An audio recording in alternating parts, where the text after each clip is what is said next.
অবশেষে আমাদের সাংবাদিক ইলিয়াস ভাই, আপনি কি রর সদস্য হয়ে গেলেন? এটা কিন্তু এখন জনগণের মনের প্রশ্ন একটা। কারণ আপনি কিছুদিন আগে একটা বক্তব্য দিয়েছিলেন জামাত ইসলামের নেতা নায়েবে আমির আব্দুল্লাহ তাহেরকে নিয়ে, ডক্টর আব্দুল্লাহ তাহেরকে নিয়ে একটি বক্তব্য দিয়েছিলেন যে তিনি, আপনি দাবি করেছিলেন তিনি রোয়ার এজেন্ট, জামাতের ভিতরে সবচেয়ে বড় রোয়ার এজেন্ট হচ্ছে আব্দুল্লাহ তাহের। আজকে সেই আব্দুল্লাহ তাহেরের সংবর্ধনা অনুষ্ঠানে আপনি উপস্থিতি কেন? এটি নিয়ে জনগণের প্রশ্ন, আমাদের বাঙালি জাতির প্রশ্ন, যে তাহলে কি আপনি মিথ্যে বলেছিলেন? আপনার সেই ভিডিওটা এখনো মানুষের সামনে বারবার উপস্থাপন করছে বিভিন্ন মিডিয়া থেকে, বিভিন্ন চ্যানেল থেকে, বিভিন্ন ইউটিউবাররা আপনার ওই ফোকাস, আপনার ওই ভিডিওটা এখন মানুষ প্রকাশ করতেছে। কারণ আপনি বলেছিলেন, আপনার মুখে বলেছিলেন যে আব্দুল্লাহ তাহের রোয়ার এজেন্ট।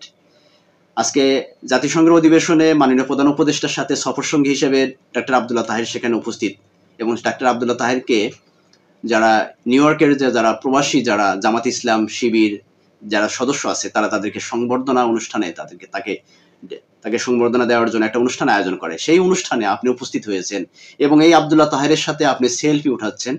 বেশ আনন্দ মুহূর্ত, আনন্দময় একটা চেহারা নিয়ে, সেখানে হাস্যোজ্জ্বল একটা চেহারা নিয়ে আপনি তার সাথে সেলফি উঠাইতেছেন, বা জামাত ইসলাম বা শিবিরের সাথে আপনি ছবি তুলতেছেন। এটা নিয়ে মানুষের মনে একটা বিভ্রান্তি, যে আসলে আপনার ধারায় এই কাজটা বা আপনার কাছ থেকে বাঙালি জাতি এটা আশা করেনি। বাংলাদেশের বৃহত্তর একটা জনগোষ্ঠী আপনাকে খুব বিশ্বাস করে, বিলিভ করে, ভালোবাসে। আমি ব্যক্তিগতভাবে আপনাকে অনেক ভালোবাসি। আপনার প্রতিটা ভিডিও দেখার চেষ্টা করি এবং দেখে থাকি। ঠিক আছে, আপনার কথাগুলো যুক্তিসঙ্গত, আপনার কথাগুলো খুব তথ্য নির্ভরশীল একটি কথা এতদিনে মনে করতাম। কিন্তু আমার কাছে বিষয়টা এখন কেমন জানি লাগতেছে যে আপনি লাস্ট অব্দি পর্যন্ত আপনি নিজেও আপনার নৈতিকতার সাথে আপনি হেরে গেলেন, বা আপনার চরিত্রের সাথে আপনি হেরে গেলেন। কারণ আপনি তো চরিত্র পরিবর্তন করে ফেললেন। আপনার মুখের কথা যে আব্দুল্লাহ তাহের একজন রয়ার এজেন্ট, সেই আব্দুল্লাহ তাহেরের সংবর্ধনা অনুষ্ঠানে আপনার উপস্থিতি, বিষয়টা কেমন হচ্ছে না? দ্বিচারিতা দ্বিচরিত্রের মতন হচ্ছে না? এখন প্রতিটা বাঙালির মনে কিন্তু একটা প্রশ্ন জাগা দিচ্ছে যে অবশেষে কি সাংবাদিক ইলিয়াস তার নিজের চরিত্র পরিবর্তন করে ফেললো? সে কি জামাতের কৌশলের কাছে সে হেরে গেল? জামাতের কাছে কি সে বোকা সেজে গেল? স্বাভাবিক প্রশ্ন এটা সবার মনে জায়গা দিতে পারে, জাগ্রত হইতে পারে, এটাই স্বাভাবিক। কারণ আপনার মতো একজন স্ট্রেট মানুষ, আপনার মতো একজন খুব যুক্তিসঙ্গত ভাবে উপস্থাপন করা একটা ব্যক্তি, তথ্য নির্ভরশীল বিভিন্ন তথ্যগুলো আপনি প্রকাশ করার মধ্য দিয়ে আপনি বাঙালির হৃদয়ের একটি জায়গা তৈরি করে নিয়েছেন, দল মত নির্বিশেষে। সেই জায়গা থেকে আপনার চরিত্র পরিবর্তন হয়ে যাবে, বা আপনার যে অবস্থান পরিবর্তন হয়ে যাবে, এটা কখনো কেউ কল্পনা করতে পারেনি। কারণ ইতিমধ্যে অনেকগুলো ভিডিও এই বিষয়ে, কিন্তু আপনার এই ভিডিওটা নিয়ে, আপনার এই সেলফি বা সংবর্ধনা অনুষ্ঠানের যোগদান নিয়ে অনেকগুলো ভিডিও তৈরি হয়ে গেছে। তো বিষয়টা আমার মাথার মধ্যে কেমন জানি লাগতেছে যে আসলে আপনার প্রতিটা ভিডিও দেখি, আপনার ভিডিও দেখে অনুপ্রেরিত হই, বা উৎসাহ, ভিতরে উদ্দীপনা জাগে যে আসলে আগামীতে আপনি যে বিষয়গুলো প্রকাশ করতেছেন, আগামীতে হয়তো একটা এরকম পরিস্থিতি হতে পারে। তো সেই অবস্থান থেকে আপনি আপনার নিজের অবস্থান যে পরিবর্তন করে ফেলবেন, এটা কখনো আপনার কল্পনা করতে পারিনি।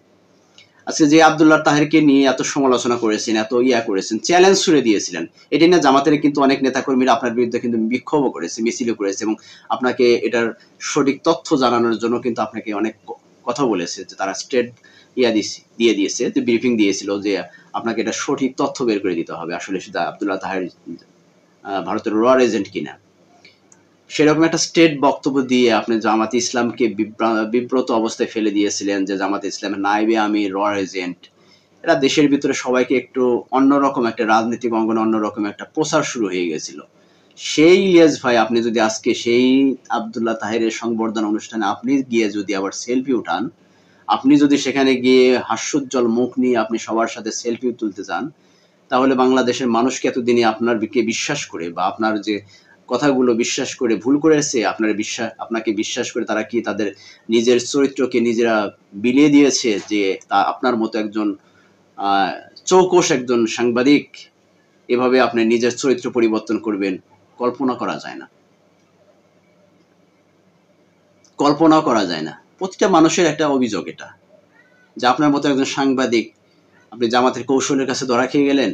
জামাতের সংবর্ধনা অনুষ্ঠানে যাওয়ার আগে একবার কি ভেবেছিলেন যে এই আব্দুল্লাহ তাহেরকে নিয়ে আপনি একটা ভিডিও তৈরি করেছিলেন, এবং তখন আপনি জামাতের বিভিন্ন সমালোচনা করেছেন, 12 ভাতারি 13 ভাতারি বিভিন্ন ভাষায় কিন্তু জামাতকে নিয়ে আপনি কটূক্তি করেছেন, অনেক কথাই বলেছেন, এবং জামাতের আমিরকে নিয়েও আপনি অনেক মন্তব্য করেছেন, জামাতের আমির সাহেবকে নিয়ে, ডক্টর শফিকুর রহমানকে নিয়েও কিন্তু অনেক রকমের মন্তব্য করেছেন, যেটা আমরাও করে থাকি অনেক সময়, বা অনেক ইউটিউবাররা করে থাকে। ঠিক আছে, কিন্তু আপনিও করেছিলেন, একবারে ব্যাপকভাবে করেছিলেন। ডাক্তার শফিকুর রহমানকে নিয়ে, এই আব্দুল্লাহ তাহেরকে নিয়ে অনেক বাজে মন্তব্য করেছেন। আজকে সেই আব্দুল্লাহ তাহেরের সংবর্ধনা অনুষ্ঠানে আব্দুল্লাহ তাহেরের সাথে সেলফি তোলা, তাহলে কি বুঝতেছে বাংলাদেশের মানুষ? তাহলে কি বুঝবে যে অবশেষে আপনিও ওর খপ্পরে পড়ে গেলেন নাকি? এটাই তো এখন সবার প্রশ্ন, যে আপনার কি চরিত্র পরিবর্তন হয়ে গেল, বা আপনার যে যে নৈতিকতা ছিল, যে নৈতিক বোধটা ছিল, মূল্যবোধটা ছিল, আপনার যে চারিত্রিক মূল্যবোধ ছিল, সেখান থেকে কি আপনি সরে গেলেন? প্রশ্ন থাকতে পারে। দর্শক, এ ব্যাপারে আপনাদের কোনো মতামত আছে কিনা অবশ্যই কমেন্টসে লিখে যাবেন। আর সংক্ষিপ্ত আলোচনার মধ্যে দিয়ে আমি যতটুকু বললাম, আসলে ইলিয়াস ভাই আপনার প্রতিটা পদক্ষেপ বাঙালি জাতি, বাঙালি লক্ষ কোটি মানুষের মানুষ যারা আছে তারা আপনাকে ফলো করে, আপনার কার্যক্রম ফলো করে। তো আপনাকে প্রতিটা পদক্ষেপ ফেলানোর আগে আপনাকে অবশ্যই ভাবতে হবে যে আপনি যে কাজটা করলেন বা যে কাজটি করতে যাচ্ছেন, সেটার করার আগে অবশ্যই আপনাকে শতবার ভাবতে হবে। কারণ আপনি যে কাজটা করে ফেলেছেন ইতিমধ্যে, এটা আর ঢাকানোর কোনো সম্ভব না। এটার বিশ্লেষণ আপনাকে অবশ্যই দিতে হবে। যদি আপনি আগামীতে ভিডিওতে যদি এটার বিশ্লেষণ না দেন, হয়তো জনমনে প্রশ্ন থাকতে পারে যে আপনি হয়তো আপনার রূপ পরিবর্তন করে ফেলছেন, বা আপনার বৈশিষ্ট্য পরিবর্তন করে ফেলছেন, আপনার অবস্থান পরিবর্তন করে ফেলছেন। তো আমি আপনার কাছে অনুরোধ করব যে আগামীতে যে কোনো পদক্ষেপ নেওয়ার আগে শতবার হলেও ভাবার চেষ্টা করবেন। কারণ অতীতে কি বলেছেন, বর্তমানে কি করতেছেন, এই বিষয়টি যদি আপনার ধারণা না থাকে, এই বিষয়টি নিয়ে যদি আপনি না ভাবেন, তাহলে হয়তো বা আগামীতে বাঙালি জাতির কাছে, বাঙালি মানুষের কাছে আপনি কিন্তু মানে ভিন্ন রূপে হয়তো প্রকাশ পাবেন। ঠিক আছে? তো বাঙালি মানুষের ভালোবাসা আপনার হৃদয়ে আছে।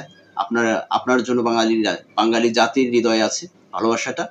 সেই ভালোবাসার কাছ থেকে, ভালোবাসার পক্ষ থেকে, বা সেই ভালোবাসার খুব নিকটতম জায়গা থেকে আমি বলতেছি, আমি ব্যক্তিগতভাবে তাকে অনেক ভালোবাসি। সেই ভালোবাসার পক্ষ থেকে বা ভালোবাসার খুব নিকট থেকে আপনাকে আমি বলবো যে ভাই, আপনি আগামীতে যে কোনো স্টেপ নিলে অবশ্যই সেটা ভাববেন। বিষয়টা কি নিয়ে কাজ করতেছেন বা কি নিয়ে এগিয়ে যাচ্ছেন, এটা অবশ্যই মানুষকে প্রকাশ করবেন, মানুষের সামনে উপস্থাপন করার চেষ্টা করবেন। তো দর্শক, এই ছিল এখনকার মতো, যে ইলিয়াস ভাই আসলে তার রূপ পরিবর্তন করেছে, এই বিষয়ে অবশ্যই ব্যাখ্যা দিবেন। তো আমার সাথে আপনারা একমত হবেন আশা করি। সবাই ভালো থাকবেন। আর সবাই চ্যানেলটাকে সাবস্ক্রাইব করে পাশে থাকবেন। আর পেজ থেকে দেখলে অবশ্যই পেজটাকে ফলো করে রাখবেন। ধন্যবাদ সকলকে। আসসালামু আলাইকুম ওয়া রাহমাতুল্লাহি ওয়া বারাকাতুহু।